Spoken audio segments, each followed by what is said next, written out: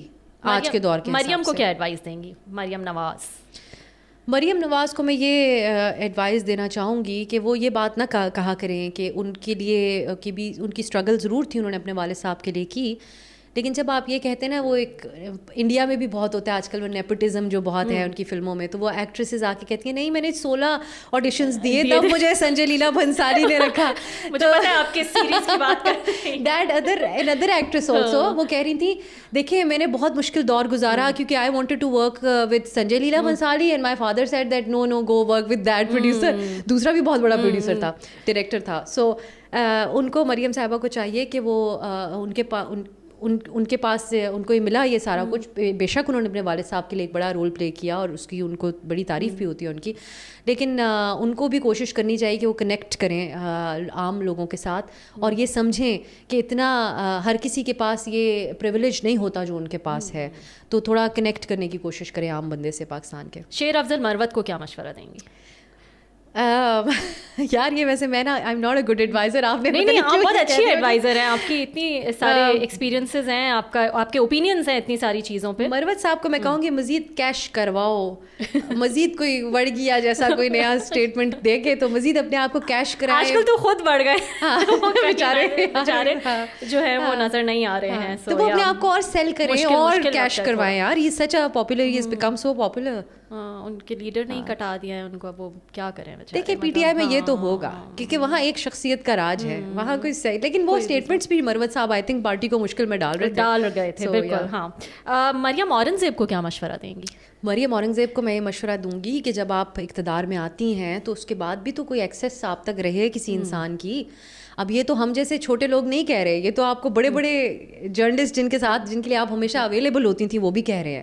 سو اقتدار کچھ دن کا ہوتا ہے, وہ چلا جاتا ہے, اور میڈیا سے رابطے میں رہنا چاہیے کیونکہ آپ انفارمیشن منسٹر رہی ہیں. آپ انفارمیشن کے ساتھ جب ڈیل کرتے ہیں تو رائٹ ٹو انفارمیشن جرنلسٹ کا جو ہے اس کو بھی آپ رسپیکٹ کیا کریں. اس میں کوئی ایسی بات نہیں ہے کہ بڑی کوئی گئی گزری چیز ہے جرنلسٹ, کیونکہ آپ سے بہت سارے جرنلسٹ رابطہ کرتے ہیں, بلکہ وہ صرف آپ سے انفارمیشن نہیں ہوتی, آپ کی you should be accessible for the journalist. Nawaz Sharif صاحب کو کیا مشورہ دیں گی؟ نواز شریف صاحب کو نا اپنی گیم اسٹیپ اپ کرنے کی ضرورت ہے.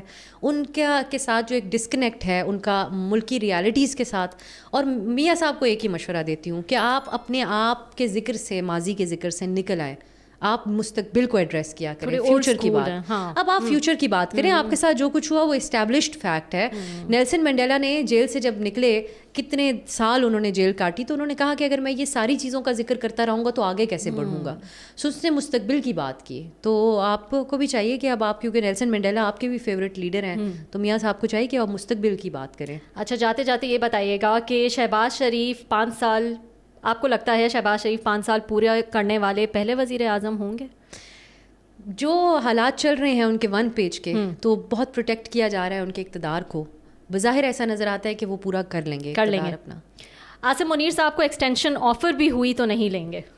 ان لوگوں کی کوئی ذمہ داری نہیں لی جا سکتی. یہاں پر ایکسٹینشنوں کے اوپر پرائم منسٹرز کو ختم کر دیا جاتا ہے, خدا نخواستہ. ختم سے مراد ہے ان کا اقتدار ختم کر دیا جاتا ہے. تو یہ ایکسٹینشن کا ایسا کوئی نشہ ہے جس کے اوپر ہمیں کوئی ریسرچ کرنے کی ضرورت ہے پاکستان میں, کہ ساری چیزیں ہی تو ایکسٹینشنز کے اراؤنڈ ریوالو کرتی ہیں. کون حکومت آئے گی, کون جائے گی, کیا ہوگا. بھی وہ خان صاحب کہتے ہیں یہ صرف جنرل باجوہ کی ایکسٹینشن کی وجہ سے ہوا ہے جو کچھ ہوا ہے. So it's all that. I think ان کو, جنرل صاحب کو, جو بھی ہمارے آرمی چیف ہیں, مؤدبانہ گزارش ہے کہ ان کو بالکل ایکسٹینشن نہیں لینی چاہیے, کیونکہ اس سے میرٹ بیس سسٹم جو ہے وہ افیکٹ ہوتا ہے ہمارے اداروں کے اندر. نہ ان کو, نہ ایک اور اہم جگہ پہ بیٹھے ہوئے جو شخص ہیں, نام نہیں لیتے کہ کنٹیمپٹ آج کل وہ بھی آ گیا نا, لا پنجاب والا. سو ان کو بھی چاہیے کہ اگر ان کی دل آزاری نہ ہو تو ان کو بھی ایکسٹینشن نہیں لینی چاہیے. صحیح. تو آئی ہوپ کہ ہمارے شو کے ذریعے آپ کی یہ جو ریکویسٹ ہے یہ جنرل عاصم منیر تک بھی, اور جو دوسرے صاحب ہیں ان تک بھی, دونوں بڑے اچھے لوگ ہیں, اچھے لوگ ہیں, پاکستان کو سنبھال لیا انہوں نے.